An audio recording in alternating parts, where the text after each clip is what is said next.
Tonight on Noir. We feel the need for speed when Jerry Miculek joins us on the range. LaSorte and Jerry team up to make a case for revolvers, and it's getting down to the wire in the second to last stage of the challenge. Welcome to Noir. What's going on with you? What's going on with me is Colion was recently giving me a lot of heat about my choice in bedside guns. Well, what do you keep on your bedside? It was just a bit, it was slightly alarming. I just didn't expect to see a revolver as his bedside gun. So wait, you have a revolver? I do. And it's funny because I preach revolvers to people who don't shoot a lot. I do shoot a lot, but I still use a revolver. It's a .44 Magnum mountain gun Smith & Wesson, which I always wanted one anyway, and that's probably why I keep it close to my bed. But it's also in case a brown bear gets to the 14th floor of my apartment in Dallas. You're covered. Know. I just don't want there to have to be any second takes, you know. And so I keep like a revolver power. by my bed. What's your problem with the revolver? I don't have a problem with the revolver. You do. It's just not something that's in my frame of reference when it comes to my bedside gun, because I like to live in the future. They have updated revolvers. Yeah. Just the fact that you have to say they have updated revolvers speaks to its antiquity. So, I like the revolver. The problem with him is he's dealing with getting old, right? Yes. And so as a result of that, everything that he's been accustomed to in his childhood and growing up, like revolvers, he feels like people are disrespected. You know, like when you get old and senile and stuff. We're gonna talk like he's not in the room right now. You know? And like, okay, yeah, not only is a revolver Yeah. feeling like Rodney Dangerfield, I am. I mean, this is all about disrespect, something that should be respected. I think you're looking at it the wrong way, though. I think in order for me, like somebody like me, to appreciate the beauty and the craftsmanship involved in a revolver, I have to largely ignore it. Just ignore it? Well, to a certain extent. And you can While do that? I play around with my synthetic plastics and all of these Wonder 9s, at a certain point, I'm gonna hit a peak where I'm gonna look back. It just, everything always comes full circle. It's the circle of life. Yep. You didn't know it applied to guns, too. No. It will always come full circle. Just look at fashion. True. Nothing new under the sun. Okay. So inevitably, I'm gonna reach a point where I'm gonna come back around and say, man, I love my plastic Wonders, I do. Right. But I'm looking at this revolver and I'm like, you know what? There's something to this, the simplicity. You know, it's like digital analog, just something you can appreciate about a mechanical watch. Yep. Even though a digital watch could probably do a better job at keeping the time. Sure. Inevitably, there are gonna be some analog watches in my collection. I'm starting to think that the other benefit for you having revolvers or actually starting to use revolvers is treatment for your overly fast shooting, because you cannot shoot a revolver as fast as you can shoot a semi-automatic. That might help you. Never tell me the odds. Well, I think I could shoot a revolver just as fast as I could shoot a semi. Nobody can. Nobody can. Well, if I can't, I know a guy who can. No way. Colion, this is a big day for me on Noir, man. I see you grinning from ear to I mean, ear. I have been since I saw Jerry, since I met Jerry. It's weird because I've been involved for about 30 years, and I've never had the chance to meet him before, but Jerry Miculek here, probably the best handgun shooter to have ever walked on the planet. Jerry, thanks for being here. My pleasure. See? You just keep it rolling, just steady. Nothing's fast, just smooth, straight to the rear. Okay.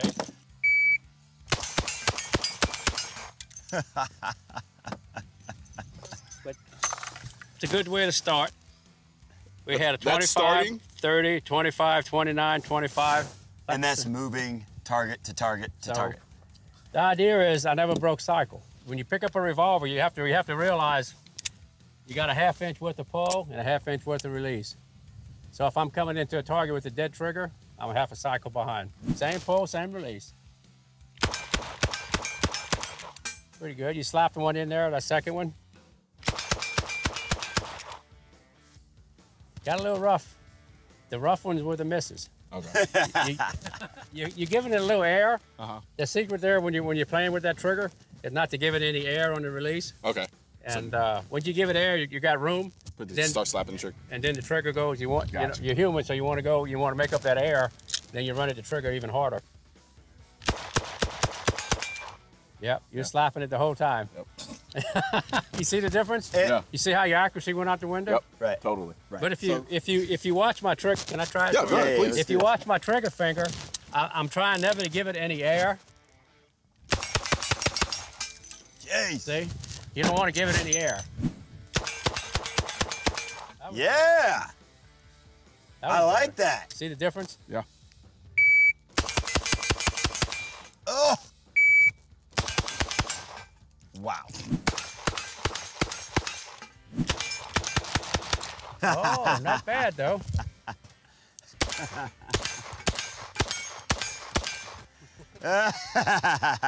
He shot as fast as I did with it upside down. That is nuts.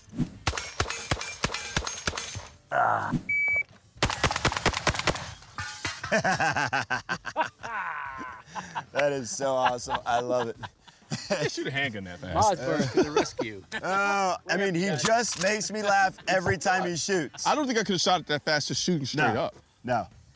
Oh, man, that's too good. The rhythmic timing that you were talking about when we were on the revolvers, same application with rifles? Everything. Really? Okay, so you are the first humanoid machine that I've ever met in my life. So cool, awesome to have you on the show, man. My pleasure. Thanks, Jerry. Really appreciate Good shooting with you guys. Good day to be on the range. Absolutely.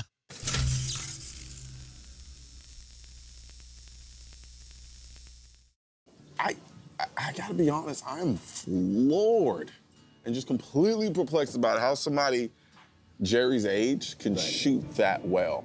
It defies logic for someone to continue to be as good as he is, one of the best in the world at his age. Yeah. No other sport do you see that. You don't see someone still quarterbacking at his age. You don't see somebody still playing second base. You don't see him doing anything, even bowling. Like, you know, imagine watching LeBron right. at Jerry's age in the NBA. Doesn't happen. Even in golf, they have a whole new section. Jerry doesn't need his own section. He's still kicking ass against 25-year-olds. I love it. So, I mean, I've had a heart attack. Mm-hmm. You know, I was in perfect health when I happened to have it. We still don't know why I had it. But the fact of the matter is, I'm on borrowed time, and I appreciate the hell out of that. And I want to continue to be as good as I possibly can be for the rest of my days. I want to be sheep hunting when I'm 70 years old, 75 years old, 80 years old. I want to never be restricted from doing what I want to do based upon physical problems that I have. That's why I do work out, try to stay in shape. Yeah. But Jerry has done that. He is the example for me in that he really, if you just looked at him from a distance and you saw him shoot, one, you'd say it's impossible for anybody to shoot that fast, but two, you'd say he's 25 or 30 years old. Yeah. I mean, he essentially exemplifies how timeless the shooting sports are, and just shooting in general. And what's cool is he still has, you can still see the passion. Yeah. Like, and that's another cool aspect of Jerry, because no one on this planet has shot more rounds than Jerry has. I can guarantee that, I'd bet my life on it. And so Jerry still has that passion, and it's cool to know that with this athletic form of shooting, freestyle field, all that, my passion has been renewed in shooting. And to know that that can last as long as Jerry's has is cool to me. I wouldn't want it any other way. Right. Like, if there's no passion, I don't want any parts of it. And when I look at people like Jerry and even someone on like YouTube like Hickok 45, these are old. These guys are all much older than I am. Yeah. But they still have that invigorated passion that you talked about earlier. Just makes life so much better, more livable, more interesting. I mean, from the moment you wake up to the moment you go to bed. And for me, it's just, you know, realizing that it's not the end of the world and life doesn't necessarily have to get worse. There are aspects that can get a lot better. Not everything, but certainly aspects. Absolutely. And Jerry shows us that shooting might be one of those. He's bringing in all sports now, for sure. Center. I say you might need to look over the stage before you go around. I know, It's kind of giving him some trouble right now. Anti-gunners like to think the NRA's power only lives in Washington. Our power comes from 5 million members across the country. We get it from your voice and your votes. And the NRA is stronger with your commitment. Join now for an even stronger NRA.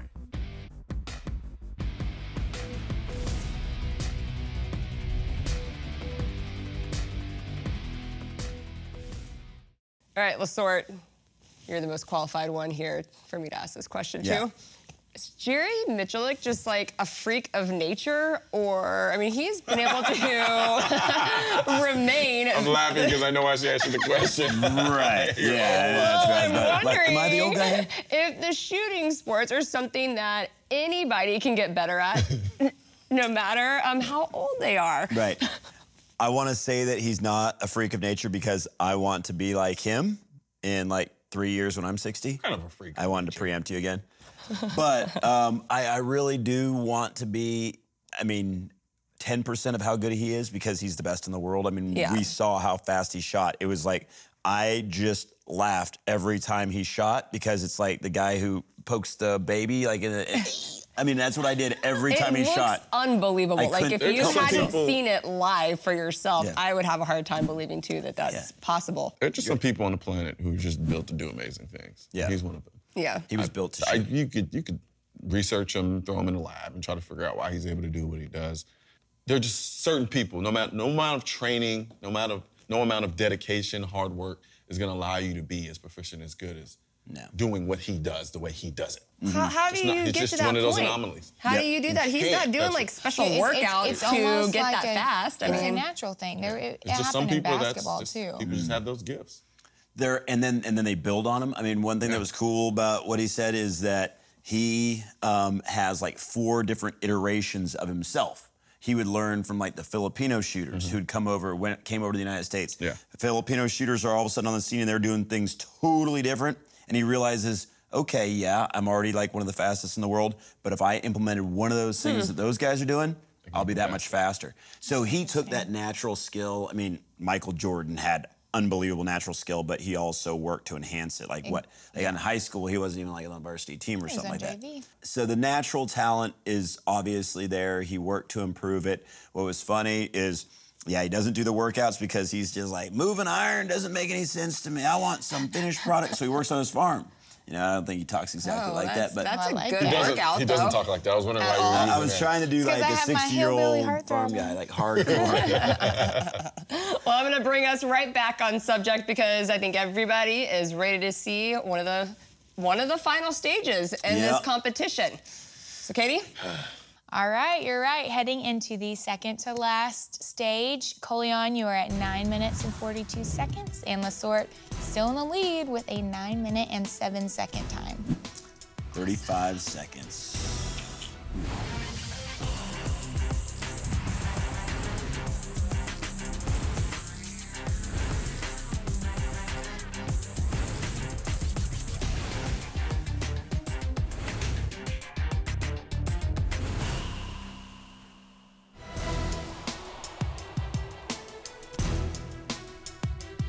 Shooters begin stage 13 at the 50-yard line with 2 hits on steel using their personal handgun, the HK VP9 for Colion and a Glock 19 for LaSorte. Then they'll sprint to the 15 for 2 more with an FN 45, and then that pattern repeats itself 2 more times before they reach the end.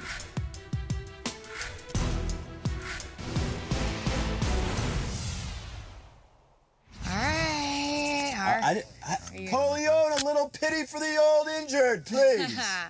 Some pity. All right, LaSorte. So they've of course strategically, given your injury, a lot of these rougher courses are coming towards the end. It's a lot of running. He seems to be going fairly fast. I don't know. Well, I mean, look at that. He's supposed to come across. I mean, so he's moving the gun to the next stage, but he's not letting up. He's not letting up. No, he's definitely not. But it's interesting, as much as this game looks to be only sprints, it's really panned out to be stamina. He's got a good little defensive slide. I mean, he's bringing in all sports right now, for sure. I say you might need to look over the stage before you go around. I know, it's kind of giving him some trouble right now. He had to do some slide stepping right there. Yeah, he's gonna do karaoke, then high knees. So now he needs to put the gun over to the next stage. There we go. So the sidestep, that's gonna be fun. I'm guaranteeing I'm not sidestepping right now. Jeez, you know he's mad right now too, because he's kind of flubbing up on his movement. Right. But he's not shooting well. Shooting yes, he's absolutely shooting well. It's interesting to me, though, like I said, it's really panning out to be almost a game of endurance right now. Yeah, it is. It's sprints, but this is rough on y'all physically. That was good shooting. Absolutely. Now, it is, and he was talking about his IT band just now, and, you know, he looked a little jumped up when he ran up to that last cone. Oh, yeah, he's definitely slowing down, too. You can tell he's not feeling right up to par. This is an endurance test. Yeah, it really is. And earlier when it was healthy, it was, I mean, like there were a couple times when I just felt like I didn't have anything left in my tank, like on an 80-yard run up to a handgun earlier, like that stage 4 or 5. Right. I think what we're really seeing is, I mean, as fun as it is and as competitive as it is, it's also hard. I mean, this isn't something easy to come out to. It's easy to come out and have fun, but to do a 14-stage course and game is really, really wearing on you guys. It's a test. It's a test of your athleticism, no doubt, and your physical endurance, your capabilities. Well, and doing it back to back to back to back like you guys are doing. We came in at 81.22. Oh boy, does that read 3 digits when I do it? 81.22. That was a nice run, man. That was good. That was good. That was good. That was complex. It was. Doing some side stepping, some side sliding. Those are basketball drills back there when you're doing lines with the slide steps. Where I was more or less. Good work, man, good work. I think we're gonna need 3 digits on that timer. Man, how are you feeling after that run? That one was a beast. Yeah. I can't tell if it was just a course in and of itself, it looked or like I'm just getting exhausted. It looked like dynamic stretching because you were like kind of going karaoke, sidestep, backpedal, sprinting. Well, I thought it'd be faster to just sidestep my way over there. I can guarantee you I'm not gonna be sidestepping right now. Let's see what you bring to the table with this. It's gonna be some hops for me, not sidestepping. On 3, 2, 1. All right, Colion, let's walk everyone through. He's already struggling on this. He had some misses, which he normally. I missed too. LaSorte doesn't normally have misses. He's definitely He's rather accurate most of the time. So this course, though, seems to be, or the stage, I guess, is pretty tough, huh? It was tough, and like I said, I can't tell if it's because I'm tired, because the fatigue. The course is actually course. Right. And then also it's just remembering where you need to go. It's a little bit more dynamic movement-wise. Yeah, see, like he went back to the wrong cone because I did the same thing. And that's a little hard on him right now, and it's hard on you. I don't want to downplay you either. I mean, y'all both are kind of toying with some fairly serious injuries and pulls. And I'm not injured. Not yet. Not yet. I'm not quite injured yet. Yeah. I'm on the verge if this continues on. But you're walking that fine line of injury. So LaSorte is at least shooting better now, but yeah, his movement, he's definitely struggling. He's tough for hanging on, but he's doing the exact same thing you did. He should have taken notes when you were going because he's kind of flubbing the same movement that you did. Y'all are both moving a little extra than you had to in this stage. But yeah, he's a shooter. He is. He's definitely accurate, that's for sure. And you can tell his tactical training has come in because he's mentally so calm, even with this injury. That's pretty impressive. But how are you feeling overall? I think he's pretty. If not close, I think he might have edged it. That was some good shooting. Well. That was some good shooting. Thanks, buddy. Just not so quick on my feet anymore. All right, John. We got you at 87.63.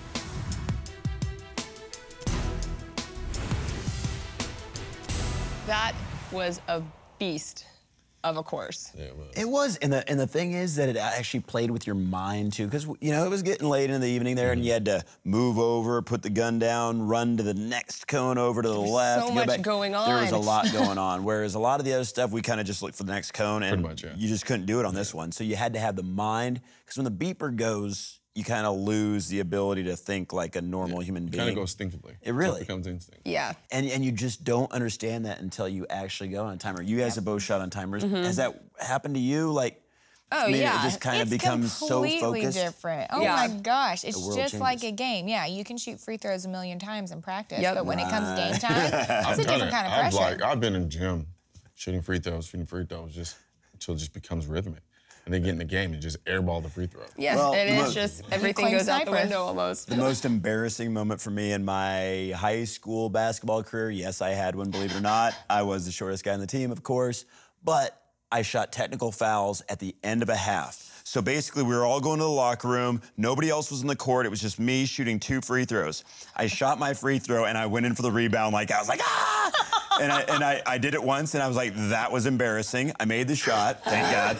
So I went back. I was like, that was embarrassing. And I shot the free throw again and went in like all hell's bells going in for the rebound again. Made both. that saved me a little bit, but it was so embarrassing because it was that game So you pressure. weren't mentally sharp? But it's the same kind of thing when the beeper goes. You could clearly tell. I mean, like you were slowing down just a little bit. Something was bothering you. Well, no, I mean, I've been having issues with my IT band. It had been bothering me, and so I just didn't want to make it any worse. I wasn't injured. Like, I don't want to get it confused and think that I was on Darren's level. But I didn't want to make it worse, so I was favoring my right leg. And you could tell. Yeah, you could tell. You're like overcompensating a little bit. He was running about, I'm guessing, like 60% of what you started at. There, and it was real noticeable. Well, there was a lot going on with the course, but just a lot of athleticism was brought in to this stage. No doubt, and we're learning as we go. One reason that we both are just chomping the bit to do it again is because we've learned a lot over this time, like what we could do better and faster. And I know the next time we run this, we might have to run it as teams at some point, is to just see what our overall time is relative to what it was that evening. And you know, we were shooting under the lights. You're always gonna have less of a crisp sight picture. You're not gonna be able to see the target as well. So we're gonna run it during the day. We're gonna run it with all of what we learned about skills and with technique. the chicks. Absolutely. You guys wanted to shoot so bad. Well, don't forget, guys, we still have one more stage in this competition, and I have to be honest, it's probably my favorite stage in the entire competition. Have some good memories associated with this. To it, I can see that. I have definitely. I think all of us have an emotional attachment to it. So one last time, I want you guys to remember to use hashtag Team LaSorte or Team Noir, and we will see you guys next week.